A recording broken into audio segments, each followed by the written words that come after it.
حضرت ابو ہریرہ رضی اللہ تعالیٰ عنہ بیان کرتے ہیں کہ جب رسول اللہ صلی اللہ علیہ وسلم فوت ہوئے اور حضرت ابو بکر رضی اللہ تعالیٰ عنہ خلیفہ بنائے گئے اور بعض عرب لوگوں نے کفر کیا اور حضرت ابو بکر رضی اللہ تعالیٰ عنہ نے ان سے لڑائی کا ارادہ فرمایا، تو حضرت عمر رضی اللہ تعالیٰ عنہ نے فرمایا، اے ابو بکر، آپ ان لوگوں سے کیسے لڑائی لڑیں گے جبکہ رسول اللہ صلی اللہ علیہ وسلم نے فرمایا ہے مجھے لوگوں سے لڑنے کا حکم دیا گیا ہے حتیٰ کہ وہ لا الہ الا اللہ پڑھ لیں۔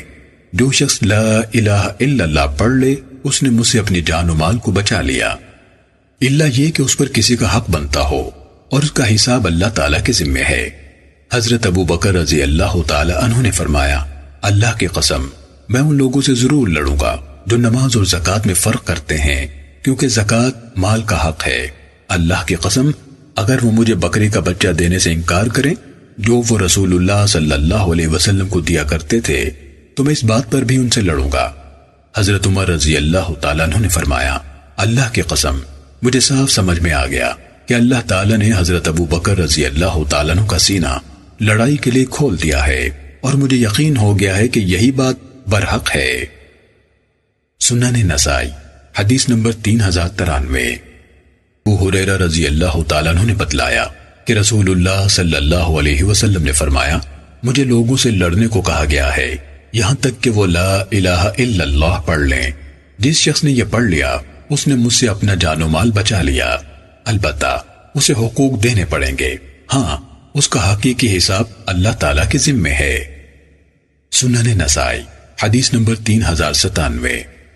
حضرت ابو ہریرہ رضی اللہ تعالیٰ عنہ سے روایت ہے کہ نبی صلی اللہ علیہ وسلم نے فرمایا جو شخص اس حال میں فوت ہوا کہ وہ کبھی جہاد کو نہیں کیا نہ کبھی جہاد کی خواہش کی تو وہ نفاق کے ایک شعبے پر مرا۔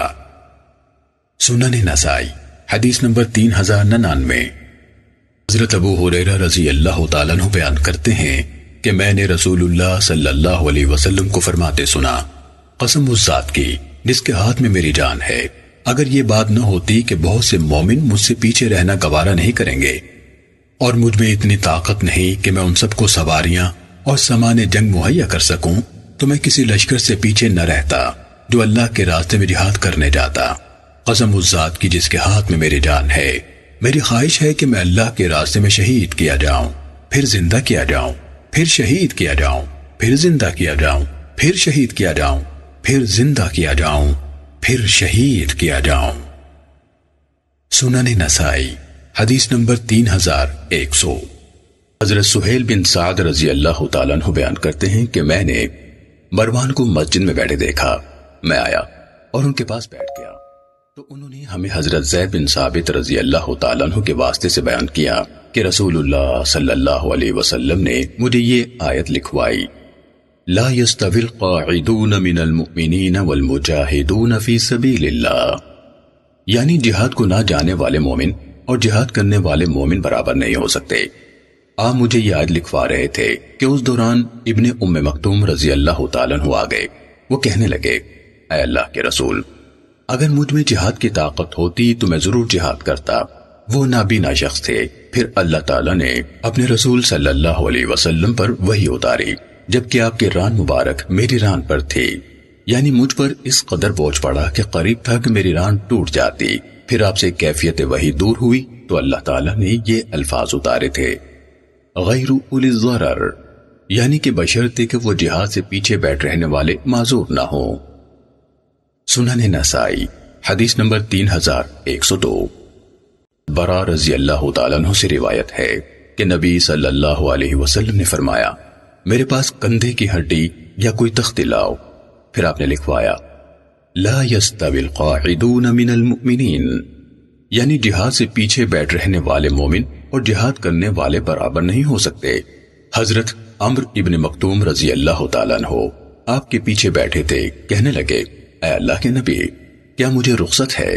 پھر یہ الفاظ اترے، غیر اولی الضرر، یعنی جو معذور نہ ہوں۔ سنن نسائی حدیث نمبر 3103۔ حضرت عبداللہ بن عمر رضی اللہ تعالیٰ عنہ بیان کرتے ہیں کہ ایک آدمی رسول اللہ صلی اللہ علیہ وسلم کے پاس آیا، وہ آپ سے جہاد کی اجازت طلب کرتا تھا۔ آپ صلی اللہ علیہ وسلم نے فرمایا، تیرے والدین زندہ ہیں؟ اس نے کہا جی ہاں۔ آپ صلی اللہ علیہ وسلم نے فرمایا پھر تو ان کی خدمت کر، یہی جہاد ہے۔ سنن نسائی حدیث نمبر 3105۔ حضرت معاویہ بن جاہمہ سلمی رضی اللہ تعالیٰ عنہ سے روایت ہے کہ میرے والد محترم حضرت جاہمہ رضی اللہ تعالیٰ عنہ نبی صلی اللہ علیہ وسلم کے پاس حاضر ہوئے اور کہنے لگے اے اللہ کے رسول، میرا ارادہ جنگ کو جانے کا ہے، جبکہ میں آپ سے مشورہ لینے کے لیے حاضر ہوا ہوں۔ آپ صلی اللہ علیہ وسلم نے فرمایا تیری والدہ ہے؟ اس نے کہا جی ہاں۔ آپ نے فرمایا اس کے پاس ہی رہ اور اس کی خدمت کر، جنت اس کے پاؤں تلے ہے۔ سنن نسائی حدیث نمبر 3106۔ حضرت ابو ہریرہ رضی اللہ تعالیٰ عنہ فرماتے ہیں کہ جو شخص اللہ تعالیٰ کے ڈر سے روتا ہے اسے آگ نہیں لگے گی حتیٰ کہ دوہا ہوا دودھ دوبارہ پستان میں چلا جائے، اور یہ نہیں ہو سکتا کہ کسی مسلمان کے نتنوں میں اللہ کے راستے میں یعنی جہاد کرتے ہوئے زمین سے اڑنے والا غبار اور جہنم کا دھواں دونوں جمع ہو جائیں۔ سنن نسائی حدیث نمبر 3109۔ حضرت ابو ہریرہ رضی اللہ تعالیٰ عنہ سے منقول ہے کہ رسول اللہ صلی اللہ علیہ وسلم نے فرمایا ممکن نہیں کہ مسلمان اس کافر کے ساتھ جہنم میں اکٹھا ہو جسے اس نے قتل کیا ہو، بشرطے کہ وہ مسلمان بعد میں درست رہا اور شریعت پر کاربند رہا۔ اور اللہ تعالیٰ کے راستے میں غبار اور جہنم کی حرارت کسی مومن کے پیٹ میں جمع نہیں ہو سکتے، اور کسی مومن کے دل میں ایمان اور حسد جمع نہیں ہو سکتے۔ سنن نسائی حدیث نمبر 3111۔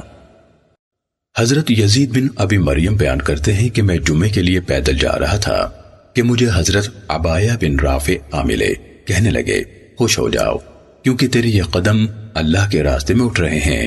اور میں نے حضرت ابو عبس رضی اللہ تعالیٰ عنہ کو فرماتے سنا کہ رسول اللہ صلی اللہ علیہ وسلم نے فرمایا جس شخص کے قدم اللہ تعالیٰ کے راستے میں غبار آلود ہو جائے وہ شخص آگ پر حرام ہے۔